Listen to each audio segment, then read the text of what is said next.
One of the most exciting features of shellac is its removal, which differentiates it from everything else in the industry.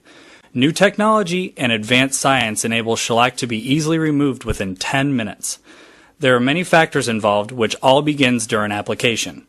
Let's look at a microscopic scale of what happens during application and how that affects removal. First, we begin with the shellac base coat application. The base coat is important because it is the layer that binds solidly with the natural nail, giving you a firm base for the other layers. It also contains quick-release polymers that allow shellac to release easily from the nail. Now, the base coat is applied thinly and cured for 10 seconds in the CND UV lamp. Next, we apply the first thin shellac color layer. As the color layer is applied, solvents begin to evaporate out of the coating.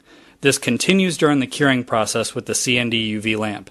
As the color layer cures and solvents continue to evaporate, tiny tunnels form throughout the color layer. As the second color layer is applied, the same process continues. Solvents evaporate out of the layer, and during curing, more tiny tunnels form. Now there are tunnels that run all the way from the base coat up to the surface of the color layers.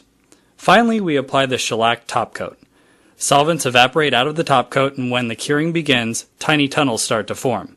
As you can see, there are fewer tunnels in the top coat than in their color layer because while we want the top coat to remove easily, we also want it to act as a shiny, protective, scratch-resistant layer to protect your shellac. Now that the shellac application is finished, there are two main features to point out. The first is the tiny tunnels that now run all the way from the top coat down to the base coat layer. The second is the black spheres found throughout the top coat and color layers. These spheres represent acetone-soluble polymers. As we begin removal, a shellac wrap is applied to the fingernail, which releases acetone into the shellac. The acetone flows through those tiny tunnels down into the shellac, and when it comes into contact with the acetone-soluble polymer, it dissolves the polymer, swelling and breaking down the shellac. This process continues through the top coat and color layers until it goes all the way down to the base coat. Once acetone reaches the base coat, it immediately dissolves the quick-release polymers, releasing the shellac from the natural nail.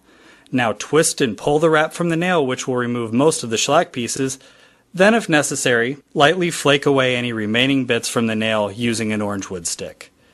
Clean the nail with acetone and a fiber-free pad, and then you're ready for the re-shellac application. Thank you.